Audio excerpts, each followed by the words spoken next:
गच्छामि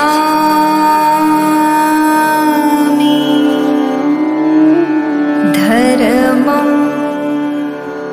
शरणं गच्छामि। खरंच डॉक्टर बाबासाहेब आंबेडकरांनी सांगितल्याप्रमाणे मंदिर मस्जिद बांधण्याऐवजी विद्यापीठे बांधा असं त्यांचं का म्हणणं होतं? कारण मंदिर मस्जिद बांधल्यामुळे आपल्या देशाचा विकास होत नाही, तर विद्या मंदिरे बांधल्यामुळे आपल्या देशाचा विकास होतो। ह्यामुळे डॉक्टर बाबासाहेब आंबेडकरांनी ते वाक्य पुकारलेलं आहे। तरी यानंतर भद्रे सिद्धोदन संजय या बालकास मी विनंती करते की त्यांनी आपले मनोगत व्यक्त करण्यासाठी मंचावरती यावे।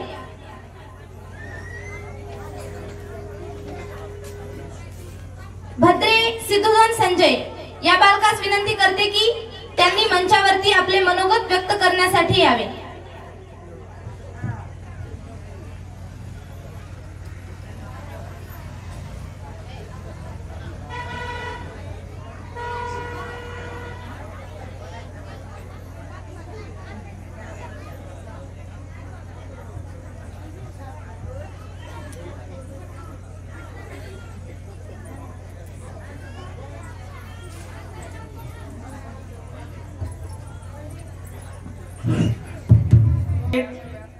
व्यासपीठावर विराजमान प्रमुख पाहुणे म्हणून विराजमान आमचे शिंगार पुतळे मामा आणि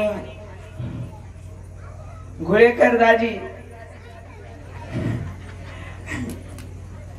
आणि व्यासपीठावर विराजमान माझे मोठे बंधू आणि माझ्या समोरील जमा व्यक्तींना माझा सर्वप्रथम मानाचा जय भीम।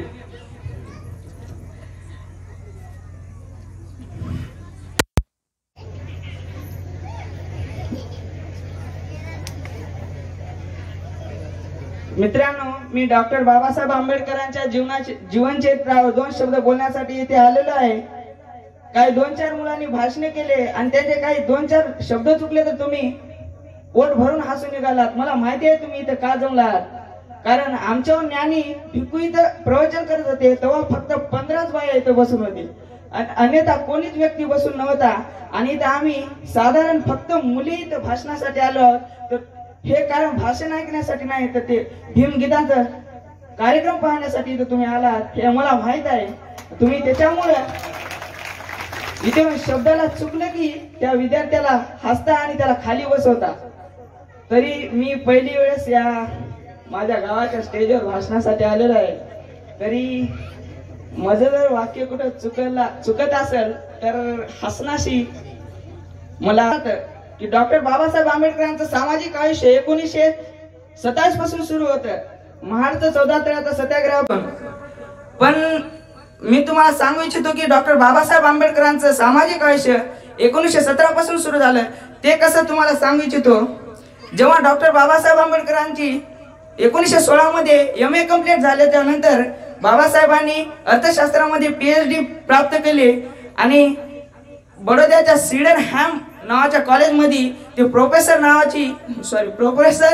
म्हणून काम करत होते। आणि ते 1917 साली इंग्रजांनी विचार केला की भारताचा जो येणारा संविधान आहे त्या संविधानामध्ये या भारतातल्या व्यक्तींना वेगवेगळे अधिकार मिळाले पाहिजे, समान अधिकार मिळाले पाहिजे।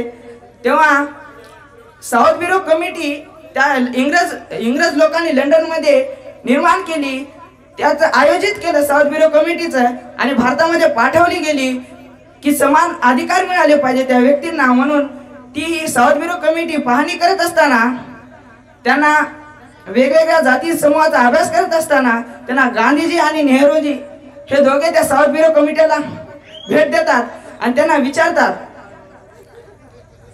की तुम्ही आम्हाला वेगवेगळे अधिकार म्हणता, कोणकोणते अधिकार देणार आहोत? साऊथ ब्युरो कमिटीने सांगितलं आम्ही तुम्हाला मतांचा अधिकार देणार आहोत। गांधीजी आणि नेहरूजीने म्हणले जर तुम्हाला मतांचा अधिकार द्यायचा असेल तर फक्त या 3च वर्गांना द्या। साऊथ ब्युरोने विचारलं ती कोणती 3 वर्ग? पहिला वर्ग जो 8वी पास असलेला सर्टिफिकेट दाखवू शकतो, दुसरा वर्ग जो जमीन tax, property tax, income tax भरलेला पुरावा दाखवू शकतो तो. आणि तिसरा वर्ग राजा महाराजा, राजा महाराजा जे मोठमोठे जमीनदार आहेत त्यांना या तीनच वर्गांना मतांचा अधिकार मिळाला पाहिजे. ही 3 साक्ष नेहरूंनी आणि गांधीजींनी त्यांना दिलेली डॉक्टर बाबासाहेब आंबेडकरांना कळाली. तेव्हा doctor Babasaheb Ambedkar south bureau कमिटीला जाऊन गाठतात आणि त्यांना समजावून सांगतात, जर तुम्ही गांधी आणि नेहरूच्या जर म्हणण्यानुसार आम्हाला मतांचा अधिकार देत असाल तर ते माझ्या व्यक्तीला, ते आमच्या एकाही व्यक्तीला मतांचा अधिकार मिळणार नाही.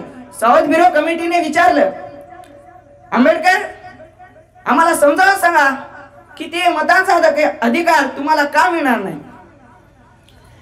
साऊथ ब्युरो कमिटीने डॉक्टर बाबासाहेब आंबेडकरांनी त्यांना समजावून सांगितलं की मनुस्मृतीनुसार आम्हाला उच्च शिक्षण किंवा शिक्षणाची सोयच नाही, आम्हाला शिकण्याचा अधिकार नाही. मनुस्मृतीनुसार आम्हाला जमीन विकत, प्रॉपर्टी विकत कुठे नोकरी करण्याचा अधिकार नाही. तर आम्ही तुम्हाला 8वी पास असलेला सर्टिफिकेट आणि जमिनीवर कर भरलेला पुरावा कसा तुम्हाला दाखवायचा.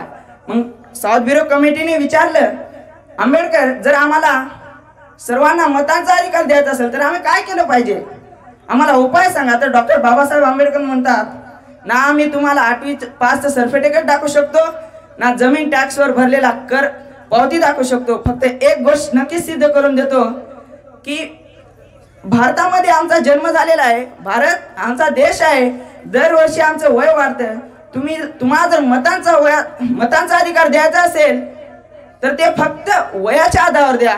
बाबासाहेबांचं ऐकून साऊथ ब्युरो कमिटीने गव्हर्नमेंट ऑफ इंडिया ऍक्ट 1935 मध्ये फ्रँचाइज, ॲडल्ट फ्रँचाइज नावाचा कलम त्यामध्ये समाविष्ट केला. तो ॲडल्ट फ्रँचाइज नावाचा कलम वयाच्या 21व्या वर्षी प्रत्येक स्त्रीला, प्रत्येक पुरुषाला मतांचा अधिकार बहाल करतो. हे आहे डॉक्टर बाबासाहेब आंबेडकरांचं पहिलं मतदान, जे आम्हाला कुठेही अभ्यासाला नाहीये. आणि आपण डॉक्टर बाबासाहेब आंबेडकरांना ही जनरेशन बाप म्हणते. जर खरंच बाप म्हणतो तर एका लहान मुलासारखं की वडील जर बाजारावून आल्यावर त्या मुलाला सांगणं लागत नाही की त्या तुझ्या वडिलांना मी तुला हे आणलो खायासाठी. जरी वडील सांगणार गेले तरी मुलगा जाऊन थैलीमध्ये पाहतो की माझ्या वडिलांना मला काय आणले. तसं एकही इथं बसलेला एकही कोणत्याही व्यक्तीने जरी करून पाहिलं की डॉक्टर बाबासाहेब आंबेडकरांचे कुठून पहिले आंदोलन आहेत, डॉक्टर बाबासाहेबांनी पहिले कोणते समाज कार्य केले, हे कोणालाच अभ्यासाला नाहीये. तसं आपल्याला पाहिलं पाहिजे की डॉक्टर बाबासाहेब आंबेडकरांनी माझ्या बापाने माझ्यासाठी काय ठेवून गेलेले आहे ते आपल्याला जाणीव असली पाहिजे. आपल्याला आता वाटतं की अंधार खूप झाला, दिवा पाहिजे, या देशाला भीमायचा भिवा पाहिजे. फक्त आपल्याला वाक्य वापरलं जातं, स्टेजवर येतात कोणी बोलून जातात, भिवायचा भीमा पाहिजे. जर हे वाक्य बोलण्याच्या ऐवजी मोठा असो वा छोटा, जर आपल्या मुलीला जर तुम्ही दिवसाचा अर्धा तास जरी काढून डॉक्टर बाबासाहेब आंबेडकरांचे विचार त्याला सांगलात, रमाईचा त्याग त्याला सांगलात, जिजामाताचे जे संस्कार शिवरायांना सांगितले ते संस्कार जर मुलांना सांगितलात, नक्कीच अशी म्हणायची वेळ लागत नाही की अंधार खूप झाला, दिवा पाहिजे, देशाला भीमायचा भिवा पाहिजे. त्या लहान लेकरामध्ये, त्या मुलीमध्ये आपोआप रमाई जन्माला येते. त्यांच्या विचारामध्ये डॉक्टर बाबासाहेब आंबेडकर जन्माला येतात, शिवाजी महाराज जन्माला येतात. पण हे आपल्याला करायला कुठं टाइमच नाही ना. तर डॉक्टर बाबासाहेब आंबेडकर मतांचा अधिकार घेऊन ते कॉलेजला परत येत होते. तेव्हा त्या कॉलेजमध्ये बाबासाहेब रस्त्यालाच असतात. तर त्या कॉलेजचा एक सहकारी डॉक्टर बाबासाहेब आंबेडकरांना दुरूनच पाहतो की बाबासाहेब आज हसत आलेत, काहीतरी कारण असेल. तो गेटवरच बाबासाहेबांना थांबवतो आणि म्हणतो, बाबासाहेब आज आप इतने खुश क्यों हो? बाबासाहेब आज आप इतने खुश कैसे हो? तर बाबासाहेबांनी उत्तर दिलं, मैं आज बहुत बड़ा काम करके आया हूँ, मैं आज बहुत बड़ा काम करके आए हो. परत सहकार्याने विचारलं, बाबा साहब आप तो हमेशा ही बड़े बड़े काम करते हो, तो आज कौन सा करके आए हो? बाबासाहेबांनी उत्तर दिलं, मैं रास्ते पर के भिखारी को राजा होने का अधिकार देके आया हूँ। मैं रास्ते पर के भिखारी को राजा होने का अधिकार देके आया हूँ। बाबासाहेबांनी आम्हाला वयाच्या 27व्या वर्षी या भारतातल्या प्रत्येक स्त्रीला, प्रत्येक पुरुषाला मतांचा अधिकार दिला। हे होतं बाबासाहेबांचं पहिलं आंदोलन।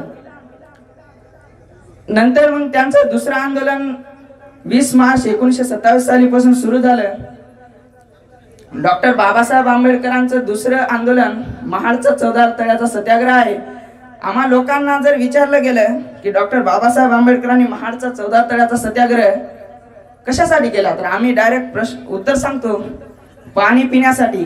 पण रायटिंग अँड स्पीचेस मध्ये स्वतः रायटिंग अँड स्पीचेस या ग्रंथामध्ये स्वतः डॉक्टर बाबासाहेब आंबेडकर म्हणतात, मी हे महाडचं 14 तळ्याचं सत्याग्रह पाणी पिण्यासाठी केलेलं नाहीये, तर आम्ही तर हे पाणी पिण्यासाठी केलंय म्हणूनच साजरी करतो दरवर्षी की महाडचं 14 तळ्याचं सत्याग्रह पाणी पिण्यासाठी आहे म्हणून आम्ही साजरी करतो।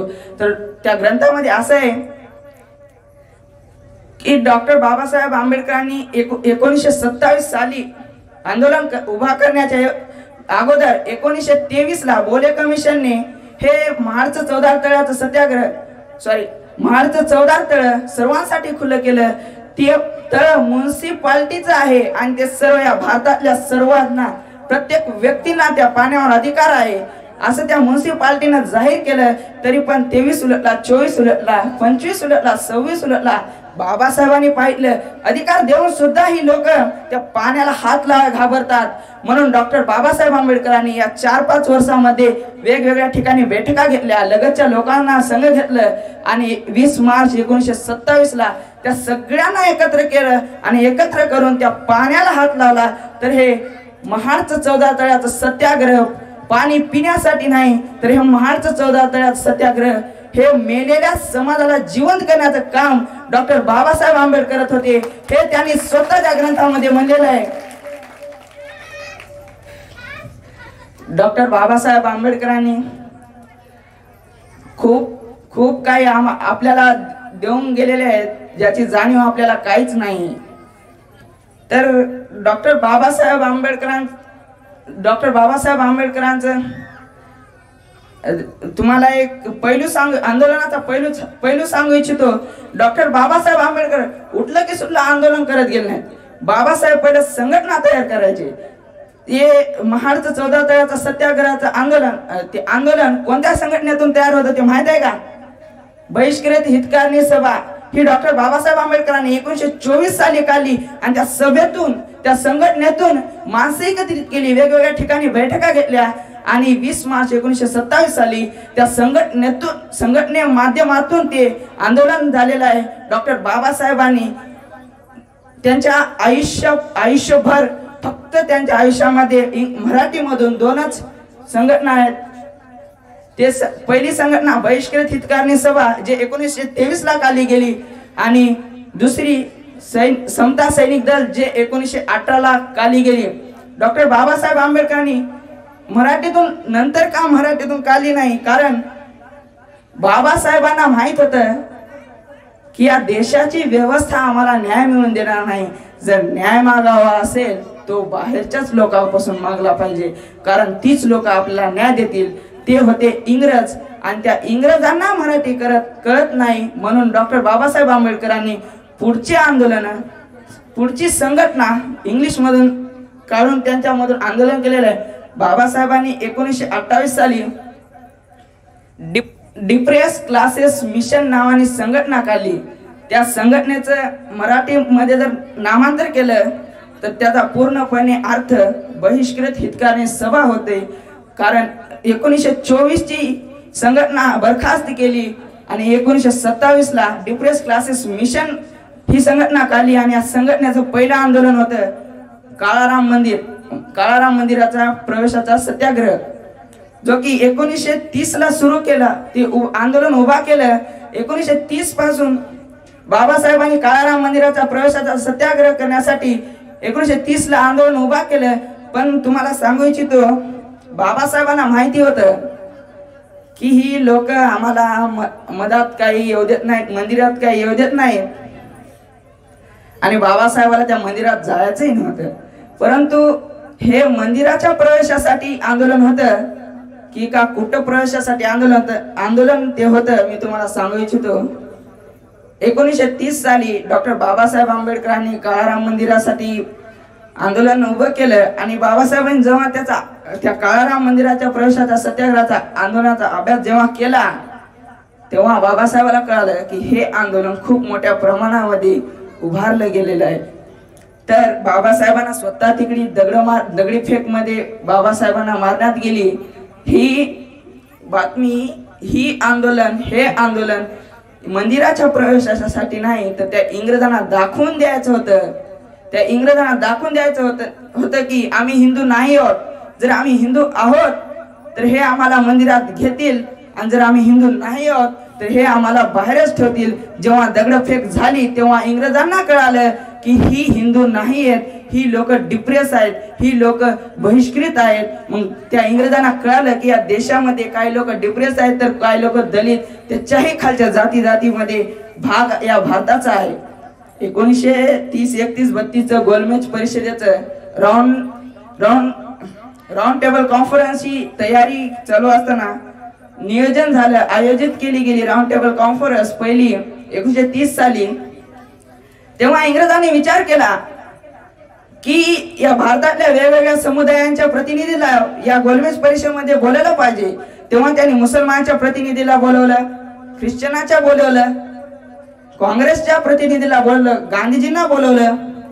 आणि इंग्रजांच्या लक्षात आलं की या भारतामध्ये कुठं तर चळवळ चालू आहे डिप्रेस लोकांची आणि त्या डिप्रेस लोकांच्या बहिष्कृत हितकारी सभेचे अध्यक्ष डॉक्टर बाबासाहेब आंबेडकर आहेत. तरी त्यांना वाटलं की डॉक्टर बाबासाहेब आंबेडकर सुद्धा त्या गोलमेज परिषदेला हजर असलं पाहिजे, त्यांचे विचार आपण ऐकलं पाहिजे. म्हणून डॉक्टर बाबासाहेब आंबेडकरांना तिथं बोलवण्यात आलं. याचा अर्थ काळाराम मंदिराचा प्रवेशाचा सत्याग्रह हा काळाराम मंदिराच्या प्रवेशाचा सत्याग्रह नव्हता तर हा राऊंड टेबल कॉन्फरन्सचा प्रवेशाचा सत्याग्रह होता. हे डॉक्टर बाबासाहेब आंबेडकरांनी तिथे नॉलेज लावलेलं आहे. पण आपण काळाराम मंदिराचा प्रवेशाचा सत्याग्रह फक्त आपण वाचलं किंवा ऐकलं हेच म्हणून साजरा करतो.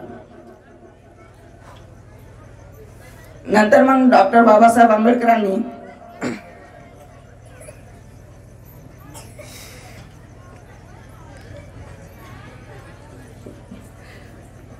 डॉक्टर बाबासाहेब आंबेडकर गोलमेज परिषदेला गेले.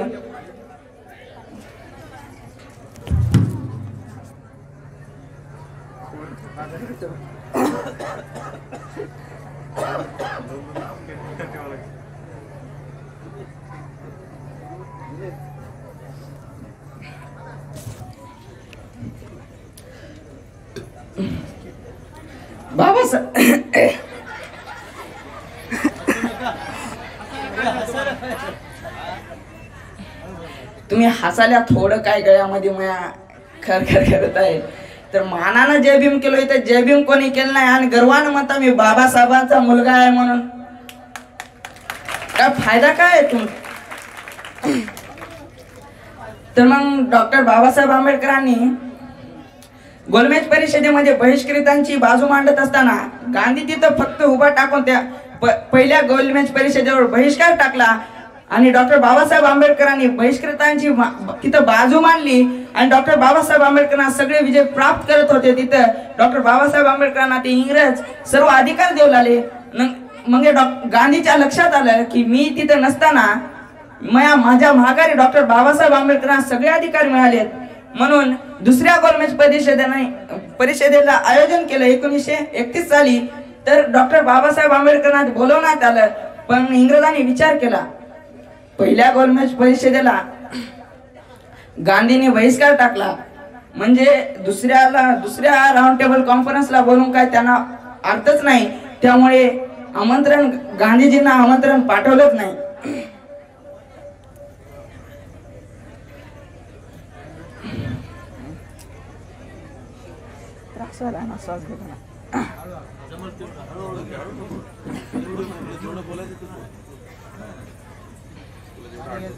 छान बोलतोय तू बोल छान बोलतो ना छान बोलतोय